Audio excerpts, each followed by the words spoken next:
Өдрөмөнд та бүхэндээ хүргэж байгаа NBA All-Time Teams цуврал маань 8 дахь дугаар буюу сүүлийн дугаараа хүрэхэд бэлэн болсон байна. За эдгээр тамирчид нь 2007 оноос 2017 оны хүртэлх хугацаанд оргил амжилтаа үзүүлж исэн тоглогчдоор бүрдүүлсэн байгаа. За энэхүү багийг Marvelous Legends гэж нэрлсэн. Энэхүү цаг хугацаанд мөн шилдэг тоглолтоо үзүүлж исэн багт орч чадаагүй тоглогчдыг дөрөвдвөл Tayshaun Prince, Gilbert Arenas, Danny Granger, Gerald Wallace, Zach Randolph, Paul Millsap болон Al Jefferson гэх тоглогч нар харамсалтай энэ багт багтаж чадсангүй. За төвийн байрал дээр Dwight Howard тавьсан байна.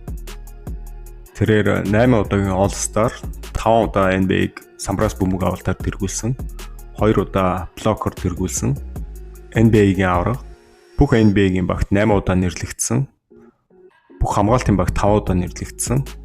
Оны шилдэг хамгаалалтын тоглогч 3 удаа шалгарсан.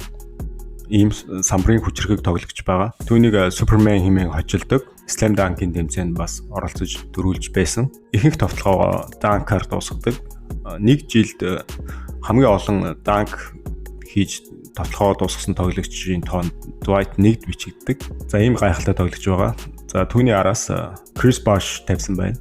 Тэрээр 11 удаагийн All-Star, 2 удаа NBA-гийн авраг шалгарч байсан. Бүх NBA-гийн багт нэрлэгдэжсэн ийм тоглож байгаа. Chris Bosh-ийн хувьд давуу тал нь шидэл сайтай. Карьерийнхаа эхний үед бол нэлээд тесрэлттэй хурдан Kevin Garnett-ийн залуу үетэй ойролцоо тоглолт үзүүлдэг байсан. За хүчний тоглогчийн гараанд бол Amir Stoudemire гэж тоглогчийг тавьсан. За Stat хэмээн хочтой ийм тоглогч байгаа. Stoudemire нь шидэл сайтай, тоглолт болоод биеийн хүчний тоглолт сайтай. Нэг хэсэгтээ бол зогсоохын аргагүй ийм тоглогч байсан. Түүний оргил үеийн Phoenix Suns багт өнгөрсөн байгаа. Тэрээр 6 удаагийн All-Star, бүх NBA-гийн багт 5 удаа нэрлэгдсэн ийм тоглогч байна. За түүний сэлгэнээс LaMarcus Aldridge гэж тоглогч. За тэрээр 7 удаа All-Star сонгогдсон, 5 удаа бүх NBA-гийн багт нэрлэгдсэн ийм тоглогч байгаа. За LaMarcus Aldridge-ийг одоо Mid-Range King гэж нэрлэдэг.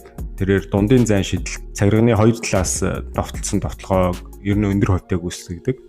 За тэдний сэлгэнээс Европоос NBA-д бас нэлээд өндөр амжилт үзүүлсэн тоглогч Pau Gasol байна. За тэрээр 6 удаагийн All-Star, 4 удаа бүх NBA-гийн багт нэрлэгдсэн. Kobe Bryant-ийн хамтаар бас 2 удаа NBA-гийн авраг цолох хүртсэн ийм тоглогч байгаа. За SF-ийн байрал дээр бүх цаг үед одоо нэгд бичигддэг LeBron James байна. Тэрээр 20 удаагийн All-Star, 20 удаа бүх NBA-гийн багт нэрлэгдсэн цорын ганц тоглогч байна. За нэг удаа онооны авраг, бас нэг удаа ашигтай дамжуулалтаар лигийг тэргүүлсэн ийм тоглогч байгаа. LeBron James нь 4 удаа NBA-гийн авраг, 4 удаа лигийн MVP, 4 удаа Final-ийн MVP хүртсэн, 3 удаа All-Star-ийн MVP авч ирсэн. Бүх хамгаалтын багт 6 удаа нэрлэгдсэн. За 40,000 клубын цорын ганц гишүүн. Плей-офф болон улирлын авсан оноогоор NBA-гийн бүх цаг үед тэргүүлдэг. Түүнд мөн самбар, бөмбөг таслалт, ашигтай дамжуулалт, блокер, NBA-гийн бүх цаг үеийн лидерүүдэд дээгүүр бичигддэг гэдгээр онцлог буюу одоо олон тал тоглолт үзүүлдэг NBA-гийн суперстар байгаа. Урт удаан хугацааны замналтаа дандаа одоо өндөр статистик үзүүлэлт тоглодог. Энэгээр үнэхээр гайхалтай тоглогч байгаа. За түүний сэлгэнээс Carmelo Anthony-г тавьсан. За бүх цаг үеийн оноо авах чиглэлийн ур чадвараараа нэлээд дээгүүр үнэлэгддэг тоглогч. Нэгэн эсрэг нэг тоглолтоор бас түүнийг зогсоохын аргагүй ийм тоглогч байсан. Ер нь оноо авах тал дээр Shaquille O'Neal, Michael Jordan, Kobe Bryant, Allen Iverson болон Kevin Durant нартай ойролцоо яригдахаар ийм тоглогч байгаа. За Carmelo Anthony 10 удаагийн All-Star, лигийг оноо авалтаар 1 удаа тэргүүлж байсан. 6 удаа бүх NBA-гийн багт нэрлэгдсэн. За харамсалтай түүний үед аврагын бөгж авч чадаагүй ийм тоглогч байгаа. За түүний араас Joe Johnson тавьсан. Тэрээр 7 удаагийн All-Star, бүх NBA-гийн багт нэрлэгдэжсэн. Мөн л тухайн цаг үедээ NBA-д өндөр статистик үзүүлдэг шилдэг тоглогчдын нэг байсан. За shooting guard байрал дээр бүх цаг үед бас нэлээд дээгүүр ордог shooting guard Dwayne Wade гэж тоглогч. Тэрээр 13 удаагийн All-Star, за лигийн оноо авалтаар 1 удаа тэргүүлжсэн. 3 удаа NBA-гийн авраг цол хүртсэн. 8 удаа All NBA team нэрлэгдсэн. 3 удаа бүх хамгаалтын багт нэрлэгдсэн. За Final MVP болон All-Star MVP тус авч ирсэн. За түүнийг флаш хэмээн хожилдог. Маш хурдан тесрэлттэй, шидэл сайтай, бүх талын тоглолт сайтай ийм тоглогч. За түүнээс илгээнээс карьер нь маш богино хугацаанд үргэлжилсэн ч гэсэн NBA-д маш хурд гялдсан од болж чадсан Brandon Roy байна. За тэрээр 5 жилийн NBA-гийн карьертай 3 удаа All-Star, за 2 удаа бүх NBA-гийн багт нэрлэгдсэн ийм тоглогч байгаа. За түүний карьер эхний жилүүдэд Kobe Bryant-тэй харьцуулж хүртэл ярьж байсан. За харамсалтай 5 жилийн карьертай хүнд гэмтэл аваад NBA-г орхисон. За сүүлд нь нэг удаа Minnesota Timberwolves багаас NBA-д ирэх гэж оролдлого хийсэн байгаа.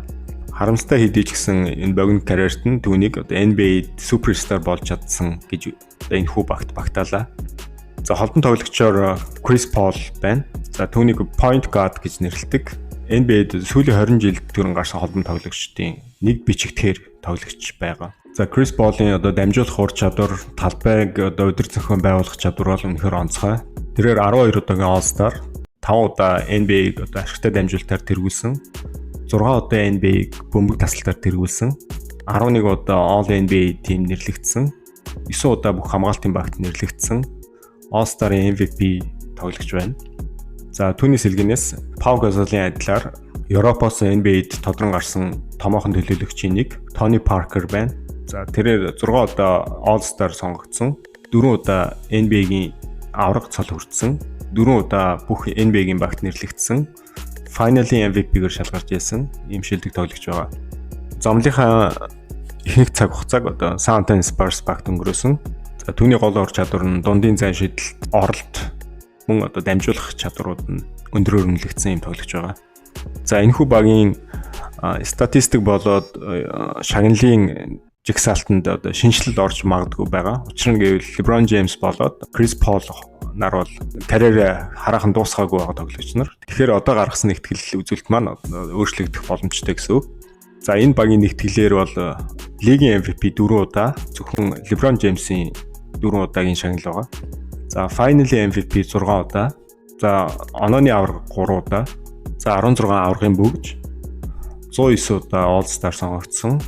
5 удаагийн All-Star-ын MVP. 74 удаагийн бүх NBA-гийн баг.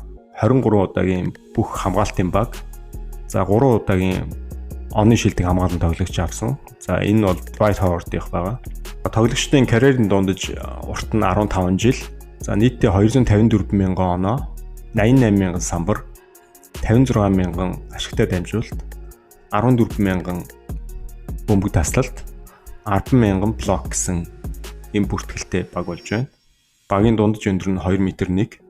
За энэ багийн онцлог нь SF байрлалын тоглогч нь лигийн нүүр царай болсон бүх цаг үед дээгүүр үнэлэгдэх тоглогч нар болж байгаа. LeBron James болон Carmelo Anthony нар байна. Тэгэхээр багийн тоглолт бол нэлээд хурдтай тоглох хэмжтэй. Dwayne Wade болоод Chris Paul нар backcourt төрөгч нар болно гэсэн үг. За төвийн байрал дээр илүү оноо авах чадвартай самбарын тоглогч нар, за мөн шидэл сайтай самбарын тоглогч нар байгаа учраас тоглолтын арга барил нь нэлээд олон талд оноо авах чадвартай баг болж өрнө гэсэн үг. За самбарын хамгаалтыг бол Dwight Howard болон Gasol нар бол хариуцахаар харагдаж байгаа.